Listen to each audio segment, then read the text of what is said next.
Hello everyone and welcome to SwapPme Learning Hub, and in this video we will be talking about diabetes. Now diabetes is probably one of the most common medical conditions of the modern society, and it can be treated in various different ways, and one of the ways is by using glucagon-like peptide 1 antagonist, which is also known as GLP-1. Now GLP-1 as well as gastric inhibitory polypeptide, also known as GIP, belongs to the incretin hormones, which are a group of metabolic hormones, and they are produced by enteroendocrine L cells of the small intestines.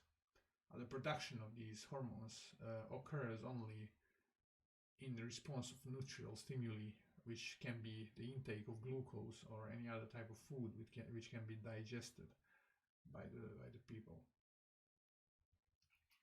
Now but besides that, GLP-1 has the ability to stimulate the production of insulin secretion from pancreas. And that then leads also to some effects such as higher insulin production and lower production of glucagon. And this type of effect leads also to the control of glucose levels in the body. Lowers the glucose levels, and that can be used to control diabetes type 2. Now there are different medications which can be given to the patients in this with the goal to control the diabetes type 2, and one of the medications which are based on GLP-1 antagonist is sitagliptin. Now sitagliptin is given orally to the patients, and to briefly describe the process of giving the oral medication is that once the medication is swallowed by the patient, it travels all the way to the stomach, and then through the intestines. And since medicine is being metabolized inside the intestines, the medicine breaks down and it gets absorbed by the cells which can be found around the intestine walls. And cells which can be found around the intestine walls are endothelial and epithelial cells. And what can be said here is that when taking oral medicine or oral medication in general, the effect of the medicine may come slightly slower because of all the absorption processes which are involved.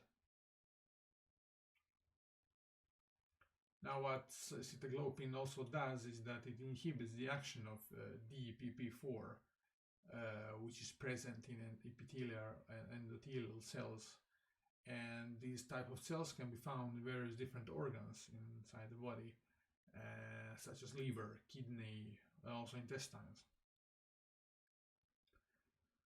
And all that is used to control diabetes type 2, but besides that, there are many other medications which are based on GLP-1 antagonists which can be used to control diabetes. And another type of medication is xanadide. And this type of medicine is given as an injection. And once the injection is injected into the blood, it travels to the circulation, and what can be said there is that the effect of the medicine may come much faster compared to the oral medication, which involves various different types of absorption processes. The effect of medicine when given as an injection or the peak of the effect of the medicine may come much faster compared to the oral one. Now GLP-1 antagonist is also released from the gut, and in that way it increases glucose-dependent insulin secretion.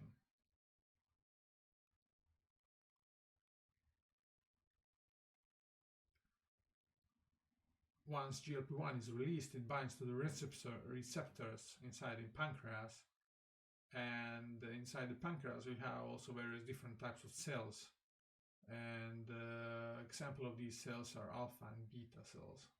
And once GLP-1 binds to the receptors on pancreas, beta cells start producing insulin, which then travels to the bloodstream and lowers glucose levels in the blood. Now, alpha cells also produce glucagon, which also travels to the bloodstream and lowers glucose levels. Now, this process eventually leads to the lower glucose levels in the body, which is the previous goal of the medication, which is given in this case as an injection. And in that way, the glucose is being controlled for the patients. So thank you all so much for watching, and please make sure to subscribe, hit the bell button, like the video, and see you in the next video.